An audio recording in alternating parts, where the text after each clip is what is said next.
Hello friends, this is Dipti, and in this video I'm going to talk about taste of significance of small samples. Before, I have made a video on significance taste for the large sample. Here the taste for significance for a small sample is known as student's T distribution or simply a T taste. Here we are going to discuss two tastes, first for a single mean and the second for the difference of means. So here the procedure is same, that first we set up null hypothesis, secondly alternative hypothesis, then we take the level of significance, then calculate the taste statistic and at the end conclusion. अब यहाँ पर हमारा test statistic है t equal to x bar minus mu upon s upon root n, where x bar is the mean of sample, s is the standard deviation of sample, mu is mean of population and n is equal to the size of sample. अब यहाँ पे हम जो test of significance लेते हैं, level of significance, तो उसके साथ एक और टर्मिनोलॉजी जुड़ी हुई है and that is the degree of freedom. So सबसे पहले हम समझते हैं कि डिग्री ऑफ फ्रीडम क्या है. Suppose I have given 4 numbers. मुझे बोला है कि 4 नंबर है जिसका सम है 30. Okay, 1 number plus second plus third plus fourth is equal to 40. अब मैं यहाँ पे कोई भी नंबर सिलेक्ट कर सकती हूँ. फर्स्ट मैंने ले लिया 12, फिर मैं ले लेती हूँ 10, फिर मैं ले लेती हूँ 5. ओके, अब यहाँ पे मैं रैंडमली कोई भी नंबर नहीं रख सकती, क्योंकि अब मुझे देखना है कि इन तीनों का सम कितना है. सबसे पहले 10, 10, 20 and 27 plus let me say the last number is x is equal to 40. तो x की वैल्यू कितनी होगी? जो 40 माइनस 27 आएगा वो नंबर होगा हमारा last number, that is 13. Okay, यहाँ पे मैं अगर 5 या 10 सिलेक्ट कर दूँ तो सम 40 नहीं रहेगा. तो यहाँ पे मुझे कितने नंबर्स चूज़ करने की फ्रीडम मिली? सिर्फ 3 नंबर्स, है ना. और फोर्थ तो इसके बेसिस पे ही जो आएगा वो हमें लेना पड़ेगा. I am not free to select the last number. तो यहाँ पे टोटल नंबर्स कितने हैं? n इज इक्वल टू 4 और मेरे पास फ्रीडम कितनी है? 3. That means n minus 1. So the degree of freedom is always n minus 1. Okay, तो ये आपको याद रखना है कि यहाँ पे डिग्री ऑफ फ्रीडम जो है वो हमेशा n माइनस 1 होगा. अब इसके लिए जो t अल्फ़ा है with respect to the given degree of freedom, उसके लिए हमारे पास है स्टैटिस्टिकल टेबल्स और उसकी हेल्प से हम ये फाइंड करेंगे. अब ये जो भी है वो हम डायरेक्टली एग्जाम्पल में देखते हैं. So let us take one example. We are given a random sample of size 16. So n is equal to 16, has 53 as mean. So x bar equal to 53. The variance of the sample is 9. यानी कि जो s square है वो 9 दिया है, तो s कितना होगा? 3, right? Standard deviation. Can this sample be regarded as taken from the population having 56 as mean? So mu is equal to 56. अब यहाँ पे 2 सिग्निफिकेंस ऑफ लेवल दिए हैं, दोनों के लिए हम ये चेक करेंगे. तो सबसे पहले हमारा नल हाइपोथेसिस क्या होगा? Mu equal to 56. Okay, so alternate hypothesis होगा H1 is mu not equal to 56, यानी कि ये है टू टेल्ड टेस्ट. ओके, अब मैं एक बार ले लेती हूँ alpha is equal to 1%, that is 0.01. अब ये जो है क्रिटिकल रीजन और ये सब हमने पहले ही बात की है. तो यहाँ पे ये जो t की वैल्यू होगी, टू टेल टेस्ट है तो ये 2 पार्ट्स में डिवाइड होगा, रिजेक्शन रीजन, राइट. तो इसको जो अल्फ़ा है टू टेल टेस्ट के लिए, अल्फ़ा को हम 2 से डिवाइड करेंगे तो 0.01 डिवाइडेड बाई 2, इसका क्या आंसर आएगा?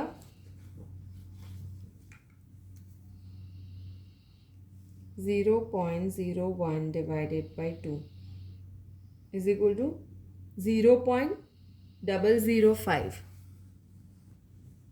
ओके, तो हम इसके लिए वैल्यू चेक करेंगे और n इज इक्वल टू 16 है तो डिग्री ऑफ फ्रीडम क्या होगा, n माइनस 1 इक्वल टू 15. अब मुझे टी अल्फ़ा यानी कि t 0.01 की वैल्यू चाहिए. सो मैं आपको ये दिखाती हूँ टेबल में कैसे इसको करना है. सी, यहाँ पे हमने अल्फ़ा को 2 से डिवाइड किया तो क्या मिला, 0.005 और हमारी डिग्री ऑफ फ्रीडम है 15. डिग्री ऑफ फ्रीडम को नू से भी डिनोट करते हैं, उसका नोटेशन ऐसा है नू. ओके, तो यहाँ पे टेबल मैंने ले लिया है tea table. Here you can see that values of T alpha. Okay, अब यहाँ पे जो फर्स्ट कॉलम है वो है डिग्री ऑफ फ्रीडम, नू यानी कि degree of freedom. This is degree of freedom और यहाँ पे हमारे अल्फ़ा है ना, लेवल ऑफ सिग्निफिकेंस. बट जो कि यहाँ पे हमारे पास 2 टेल टेस्ट है तो हमने अल्फ़ा को 2 से डिवाइड किया तो क्या मिला हमें, 0.005. तो लास्ट कॉलम में हम देखेंगे 15 के लिए वैल्यू. हमारे पास डिग्री ऑफ फ्रीडम कितनी है, 15. तो उसके रिलेटेड नंबर हमारे पास आया 2.947. Okay, so this is equal to 2.947. okay, this is for 1% or 0.01 degree of freedom. अब हम टेस्ट स्टेटिस्टिक जो है टी उसको कैलकुलेट कर लेते हैं. That is equal to x bar minus mu upon s by root n. तो हमारे पास जो भी वैल्यूज़ है यहाँ पे वो अगर सब्स्टिट्यूट करेंगे तो इसकी वैल्यू हमें मिलेगी -4. अब हम देखते हैं मॉड्यूलस 2 टी अल्फ़ा से बड़ा है या छोटा. तो मॉड्यूलस टी क्या है हमारे पास 4 और टी अल्फ़ा कितना है 2.947. so here mod t is greater than t alpha. okay, sorry, here mod t is 4 and t alpha is this. so mod t is greater than t alpha and therefore we reject h0. यानी कि mu जो है वो 56 नहीं है. Okay, mu हम reject कर रहे हैं h0 को. That means we are accepting h1. So हमारा क्वेश्चन क्या है, can this sample be regarded as a taken from the population having 56 as mean. So the answer is no. Okay, this sample can not be regarded as the population having 56 as mean. Okay, ये sample इस population से नहीं लिया गया है according to 1% level of significance.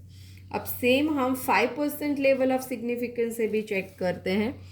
So 5% level यानी alpha is equal to 0.05.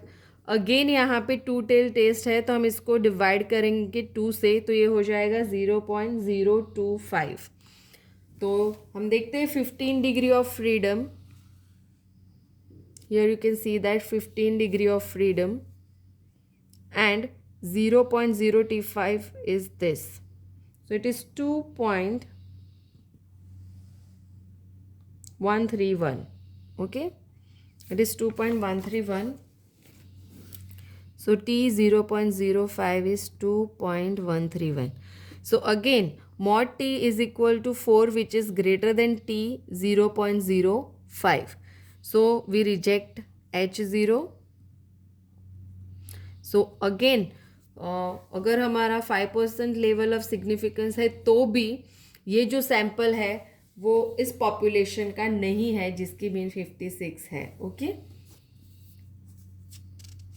अब ऐसा एक एग्जांपल ले लेते हैं जिसमें हम 1 tail test and 2 tail test single tail test की बात करेंगे. A sample of 20 items has taken यानी कि n है हमारा 20. ओके, मीन है उसका 42. स्टैंडर्ड डेविएशन s है 5. अब हमें टेस्ट करना है hypothesis that it is a random sample from a normal population with mean 45 against the alternative hypothesis that mu is greater than 45 and mu is less than 45 और alpha हम लेंगे 5%. Okay, level of significance. So दोनों के लिए हम check करते हैं. तो फर्स्ट एग्जाम्पल में हमारे पास H0 is mu equal to 45. Okay, and H1 है म्यू इज ग्रेटर देन 45. और सेकेंड में है H0 mu equal to 45 and H1 is equal to mu less than 45. तो ये जो ग्रेटर देन 45 है वो है राइट टेल्ड टेस्ट और लेस देन 45 वाला है लेफ्ट टेल्ड टेस्ट. ओके, अब हम देख लेते हैं. अल्फ़ा दोनों में 5% हम ले रहे हैं, राइट. तो 5% यानी कि 0.05 दोनों में होगा. और डिग्री ऑफ फ्रीडम कितनी होगी? n-1 इज इक्वल टू 19 दोनों में, राइट. अब इसका टेस्ट स्टेटिस्टिक चेक कर लेते. t is equal to x bar minus mu upon s by √n. X bar कितना है? 42 minus mu is 45 divided by s है 5 upon √10 is √20. So let us calculate this value in the calculator. So यहाँ पे तो ये आ जाएगा -3 upon 5 by √20.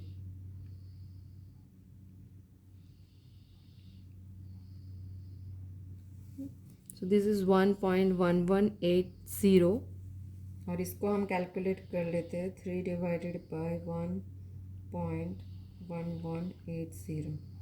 So that is -2.683.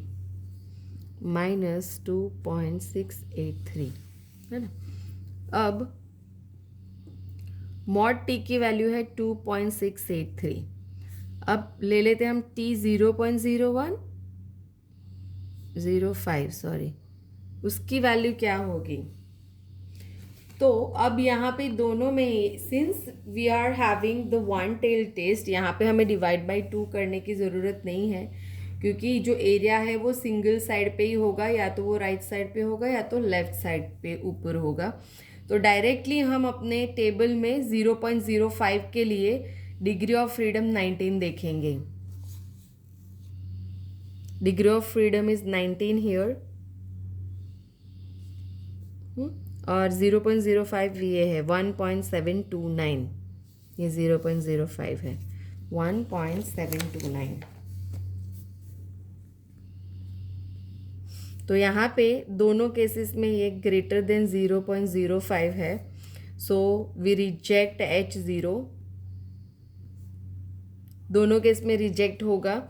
Okay, तो फर्स्ट केस में क्या होगा कि म्यू जो है वो ग्रेटर देन 45 है एंड सेकेंड में जो है वो म्यू लेस देन 45 है.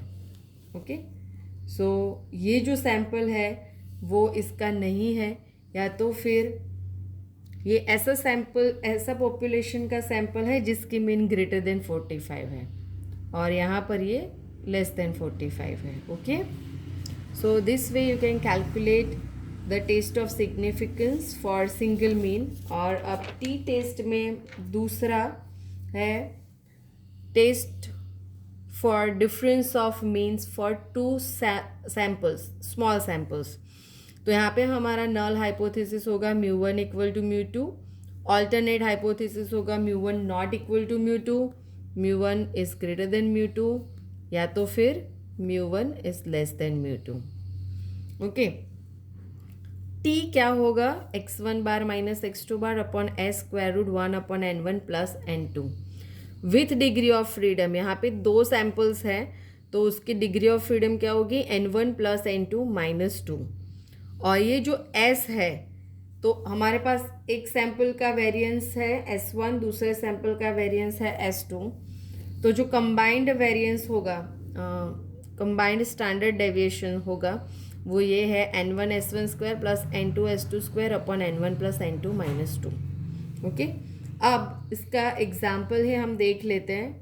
यहाँ पर हमें दिया गया है कि 2 सैम्पल्स है सोडियम वेपर बल्ब्स के, जिसको हमने टेस्ट किया जिसकी लाइफ लेंथ है, उसकी मीन, सैम्पल मीन, डेविएशन वो सब दिया गया है।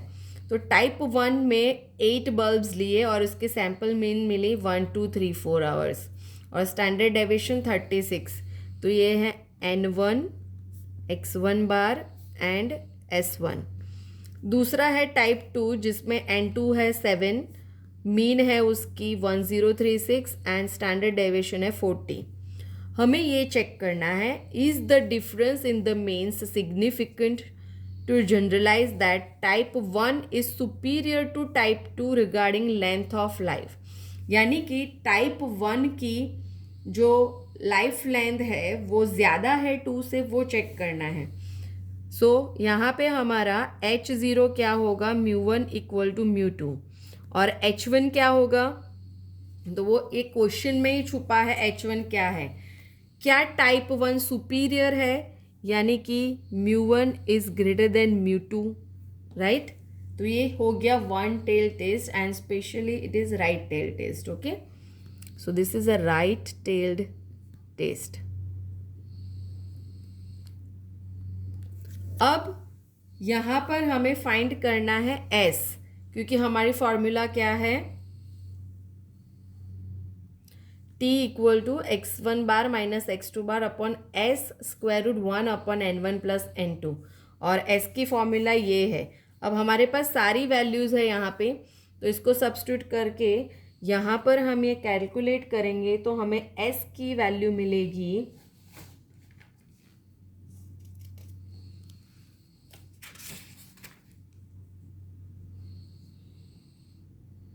40.7317, 40.7317। और अब ये वैल्यू हम इसके टेस्ट स्टेटिस्टिक में यूज़ करेंगे तो ये हमें मिलेगा 18.1480। ओके, सो हमारा मॉड्यूलस टी क्या है, 18.1480। अब यहाँ पे हमें लेवल ऑफ सिग्निफिकेंस नहीं दिया है, तो हम अल्फ़ा इज इक्वल टू 5% यानी कि 0.05 ले लेंगे। यहाँ पर हमारी डिग्री ऑफ फ्रीडम कितनी होगी, N1 प्लस N2 माइनस 2, यानी कि 8 plus 7 minus 2, that means 13। Okay, तो 13 डिग्री ऑफ फ्रीडम है और सिंगल टेल टेस्ट है तो डिवाइड बाई 2 नहीं करना है, डायरेक्ट हम 0.05 में देखेंगे। सो राइट, ये है 0.05 और इसमें 13 डिग्री ऑफ फ्रीडम यानी 1.771। सो T 0.05 इज 1.771। तो मॉड T की वैल्यू हम 18 पॉइंट और इसको ग्रेटर देन मिला हमें T 0.05। So we reject H0। Okay, यानी कि μ1 इज नॉट इक्वल टू μ2, यानी कि जो हाइपोथेसिस ऑल्टरनेटिव है वो ट्रू है, that is H1 is accepted. और इसका मतलब ये है कि the type 1 bulbs are superior than the type 2 bulbs as per as the life time is regarded. Okay, so this way you can use this test to check the significance difference between two means. Okay, so that's it for this video. I hope you understand this topic, so don't forget to like the video, share the video and subscribe the channel. Thank you.